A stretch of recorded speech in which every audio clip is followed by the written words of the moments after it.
The sun was a fiery orange ball, just peeking over the acacia trees on the Serengeti. Dewdrops clung to leaves like tiny diamonds, and the air thrummed with the quiet energy of a new day. But this wasn't just any day. This was the day the animals had been planning for weeks, the day of the great feast. It had all started with Amina, a young, bright-eyed giraffe whose spots seemed to sparkle in the sunlight. Amina, unlike the other giraffes, wasn't content just to munch on leaves all day.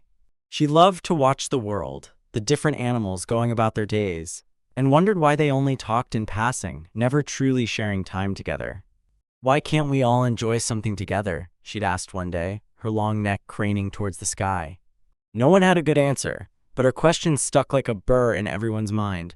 Finally, after much whispering and rustling through the savannah, the decision was made. They would have a feast! Not a feast of hunting, but of sharing, of playing, of laughter, and of food gathered from all corners of the land. Amina had become the unofficial organizer, her enthusiasm bubbling over like a watering hole after a rainstorm. First, there was Jabari, the wise old elephant. He agreed to oversee the gathering of the food. He used his enormous trunk to carefully collect juicy mangoes from the mango trees and gently pluck the sweetest berries from the bushes. He was so strong it was like picking up tiny pebbles, but he handled every piece with care and love. Then there was Zola, the zebra, with stripes as bright as the morning sun. She was in charge of decorations.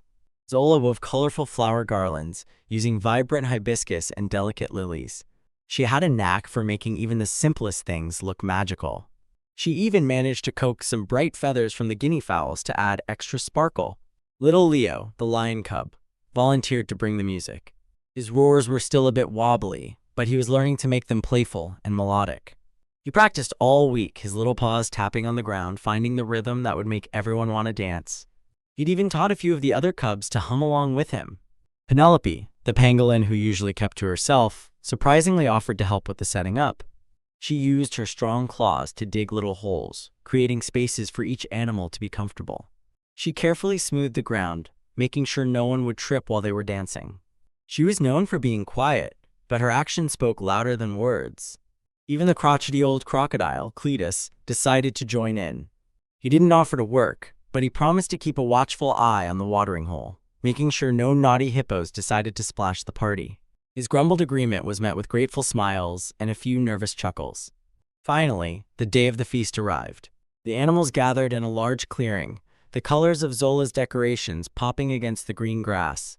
The air was filled with the sweet smell of ripe fruit and the earthy scent of the savannah. Jabari carefully arranged the food on large leaves, creating a colorful feast that made everyone's mouths water. There were mangoes, bananas, berries, juicy watermelons, and even some sweet potatoes that the bush pigs had dug up. Leo and his little lion chorus started playing their gentle tunes. The music began slowly, building up speed, and soon the animals were dancing.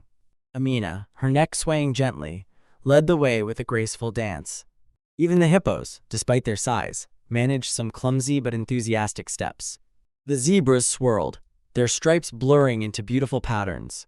The monkeys swung from trees, adding their silly antics to the celebration. They played games.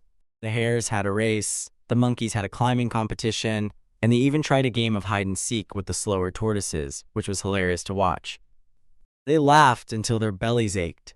They told stories around a small fire, sharing their experiences, their hopes, and even their little worries. Amina noticed that even the shy creatures, the small dik-diks and the nervous meerkats, were joining in. They were no longer hiding in the bushes, but were laughing and chattering with the others.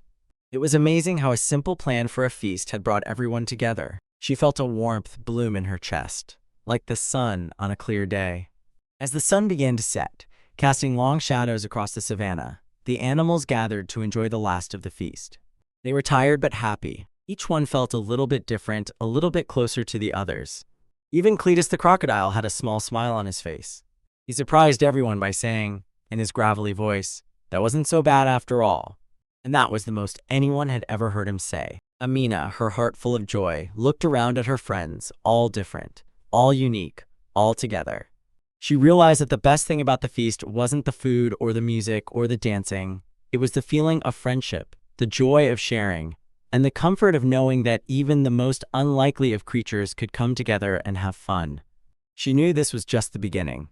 The animals of the Serengeti had learned that day that they were more alike than they were different, and they had discovered the magic of friendship and sharing. And they all agreed they would definitely be having another feast next year. But for now, as the moon rose high in the sky, they went to sleep, dreaming of the laughter and joy that had filled their day. The story of the great feast became a legend on the Serengeti. It was whispered by the wind through the tall grasses, told by the birds from the treetops, and passed down from generation to generation. And it all started with a young giraffe named Amina, who simply wanted everyone to share a day of friendship and fun. And that's how, on one special day, the animals of the Serengeti learned the joy of being together.